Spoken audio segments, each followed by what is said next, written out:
वाहतूक पोलिसांकडून तरुणाला भर चौकात बेदम मारहाण। कुठे घडली घटना? इशारा करूनही गाडी न थांबवल्याने आणि धक्का मारून गाडी घेऊन गेल्याच्या रागातून 3 वाहतूक पोलिसांनी तरुणाला बेदम मारहाण केल्याचा धक्कादायक प्रकार समोर आला आहे। छत्रपती संभाजीनगरमधील वाळूजमध्ये एका चौकात ही घटना घडली असून याचा व्हिडिओ सध्या सोशल मीडियावर व्हायरल होत आहे। या पोलीस कर्मचाऱ्यांवर कारवाई होणार का असा सवाल आता उपस्थित होत आहे। समोर आलेल्या माहितीनुसार चौकामध्ये इशारा करूनही वाहन न थांबवल्याने आणि धक्का मारून गाडी घेऊन गेला म्हणून एका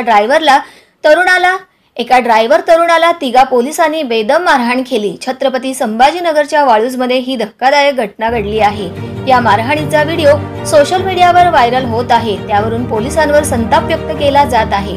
वाळूज औद्योगिक परिसरातील NRV चौकामध्ये सायंकाळी 5:30 वाजेदरम्यान एक टाटा एस गाडी चालक न थांबता पोलिसांना धक्का पुढे गेला असे सांगितले जात आहे। त्यावरून 3 पोलिसांनी त्याला बेदम मारहाण केली। त्याचा व्हिडिओ सोशल मीडियावर व्हायरल होत आहे। जर ड्रायव्हर तरुणाची चूक असेल तर पोलिसांनी त्याला पकडून पोलीस ठाण्यात नेलं पाहिजे होतं, मात्र पोलिसांनी भर रस्त्यात अमानुषपणे त्यांना मारहाण केली। शिवाय त्याची तक्रारही वाळूज MIDC पोलीस ठाण्यात घेतली नाही। या उलट त्या तरुणाची गाडी जप्त करण्यात आली आहे।